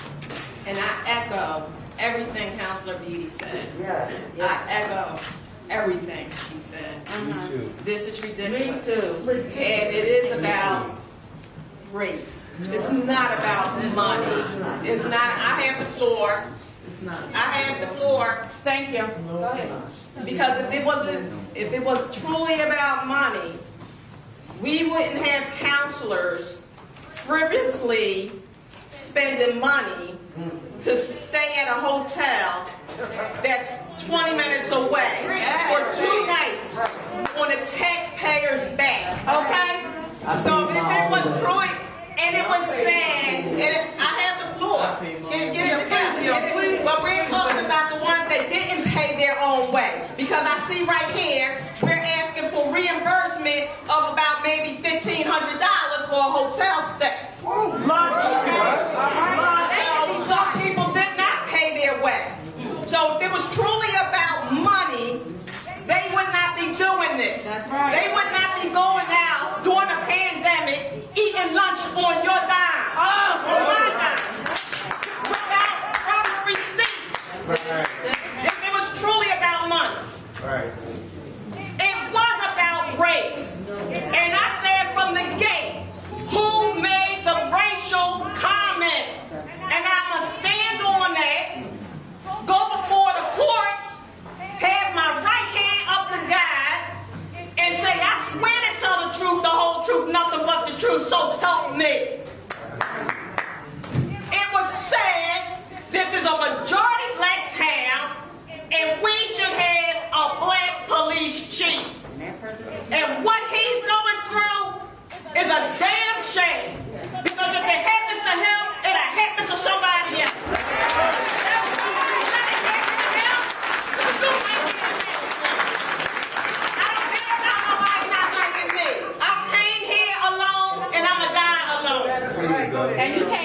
Oh, and I'm gonna represent you. So, it is what it is. This is wrong. I indicated the people who had the racial things to say, and I'm standing firm on it. Period. Loretta Johnson said it. I got the telephone lines to prove it. I already submitted the lines. Now, there you go. Excuse me, lady. This ain't about the game. This is about somebody's life. And you should be ashamed. You should be ashamed. Order, please. Councilor Roadcloud, your comments are acknowledged. The mayor has the floor. I am truly saddened Yes. to even be here and having to defend the indefensible of keeping. Get some balls, man. No, please. Please. If this council tonight votes to terminate the chief, tonight, Vote them out. Thursday, February 17th, 2022, will be Yeadon's Day of Infamy. This night would go down as a day of infamy. And you heard what the chief said. We were heralded in Delaware County as having perhaps the best police department. One of the best police departments. In 2.5 months, this new team's come and tore things down, misunderstood things, took one side. I would venture to say also that Chief Chachi, due process rights have already been violated.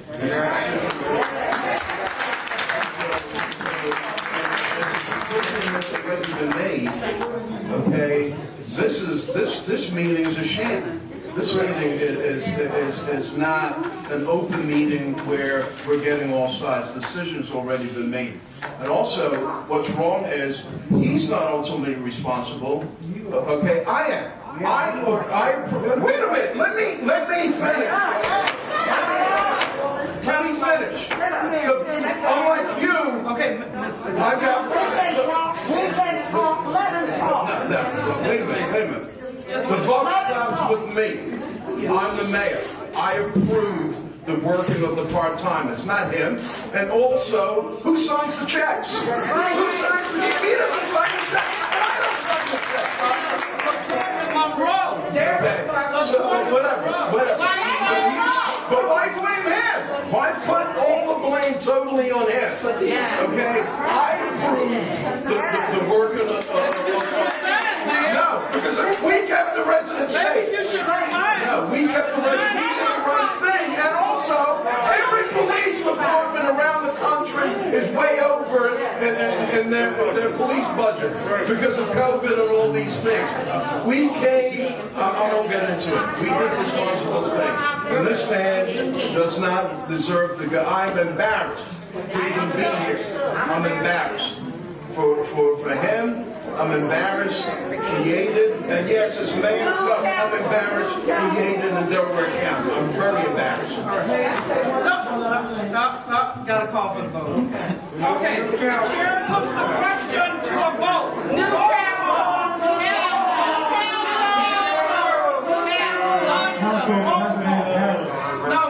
sir, Mr. Yes, sir. Yes. Point of order. Mr. Goodman, you do not have the floor, sir. He said he was coming back. He said he was coming back. Be respectful. I made a motion. No, sir. Be respectful, lady. No, sir. This is a You're not a sham part. proceeding. Sir, you're not a part of the governing body. No further comments, sir. I made a motion. Council President Harris. Yes. Trash. She's so disrespectful. Council Vice President Johnson. Yes. Trash. You're terrible.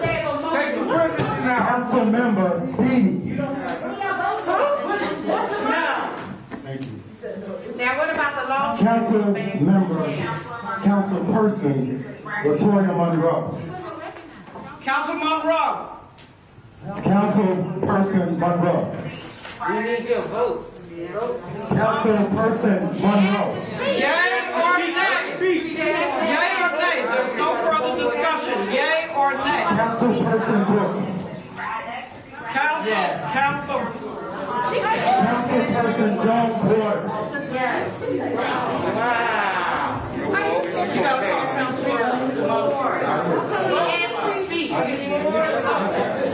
call Councilperson Rothwell. No. Thank you. The motion carries. Get rid of the The next question, no.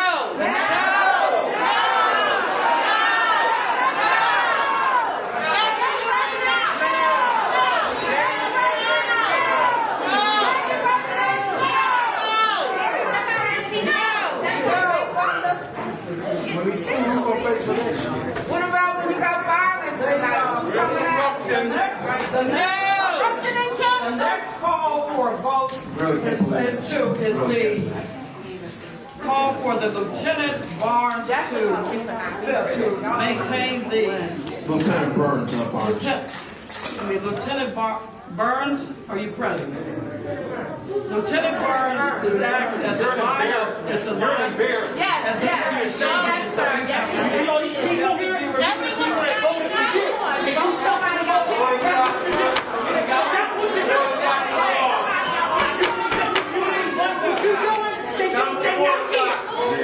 Okay. You're terrible. You're terrible. You're terrible. It's not fair. You're terrible. It's not fair. How can they run somebody? What are you calling the vote for? You all get rid of these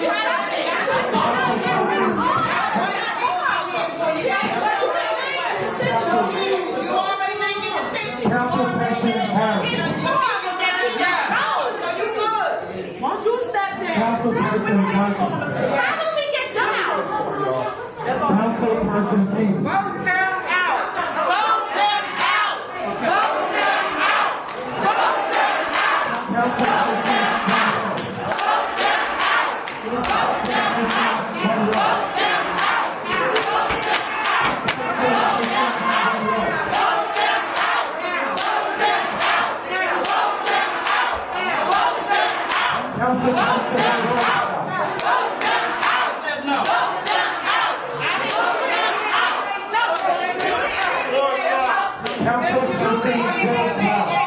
Are you voting or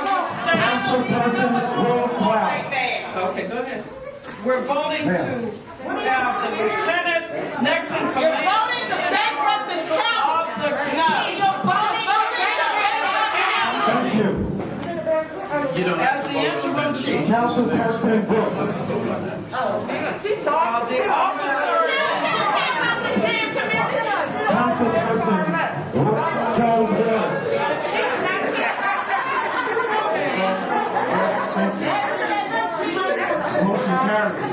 The motion carries.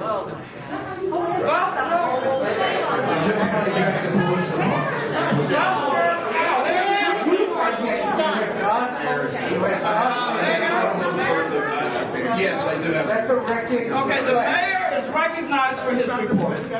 Before mayor does that. No, sir. No, sir.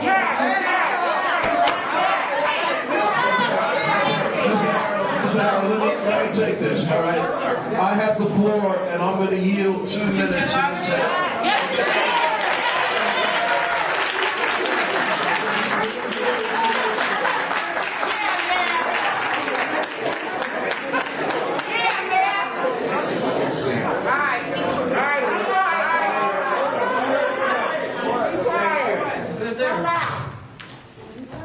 I made a motion last Thursday. All of you were here this evening. I made a motion to disqualify. Madam President, either intentionally or because of a lack of recollection, you have not called my motion for a vote. That is improper, and so have taken the substantive 2 votes without first making a motion on mine and getting comments from each of the 4. You have violated again the chief's due process rights. That's the first thing. So it is a motion that is pending. Number 2. Drunk with power. Number 2. In 1860, Madam Chairman, in 1866, after the Civil War ended, Congress passed a law called 26 U.S.C. 1981. Many years later, Chief Justice Warren held that that applies to state and municipal governments. We will be filing a federal court lawsuit. A, seeking the disqualification that you refuse to rule on. Seeking a clear hearing. And I insist that a litigation hold is put on all documents, emails, text messages, anything else that deals with the bias and opinions of the President and all other members. And therefore, to preserve the Chief's rights, we ask you to delay this so a federal court can hear it.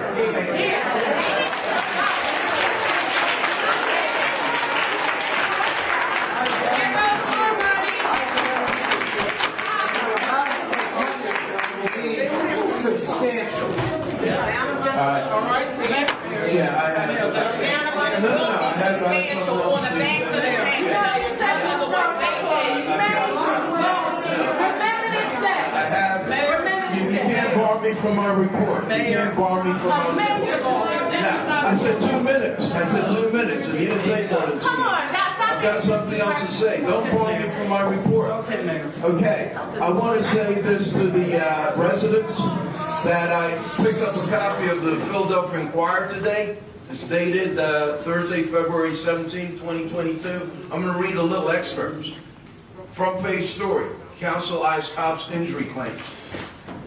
Excerpt says the newspaper story MIA, missing in action, crisis in the ranks, published February 1st, found that at least 652 officers, Philadelphia police officers, were labeled injured on duty. You've heard what the chief said. On the 2021 list shared between the police department and the district attorney's office, a figure that has more than doubled since 2017. So 652 Philadelphia police officers are injured on duty right now. But get a load of this. Hear this. Pennsylvania's Hard and Long Act ensures that cops, sheriff's deputies, and firefighters injured in the line of duty are able to collect 100% of their salaries and don't have to pay state or federal taxes amounting to at least a 20% raise. The Inquirer found that multiple officers who were supposed to be too hurt to do police work managed to simultaneously hold down second jobs in violation of the police directive. This is a problem. This is a problem. They actually work. They actually work against the state. This is a problem. This is a scandal. You have 652 police officers in Philadelphia that are injured on duty, and many of them are double dipping, getting second jobs, and not paying federal and state taxes. That's the problem. What he did and what we did in keeping you safe for $387,000, your life, I say your life is worth it, and we did the right thing.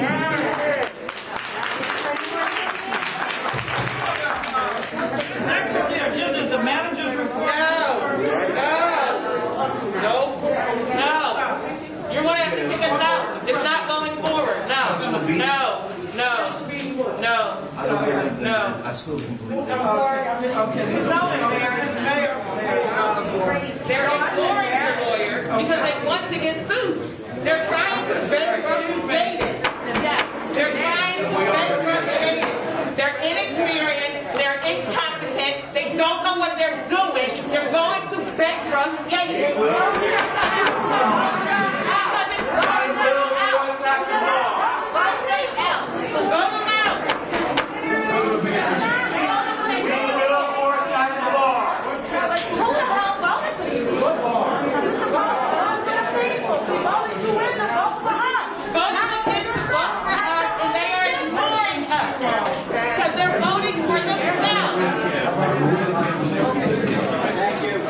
Thank you.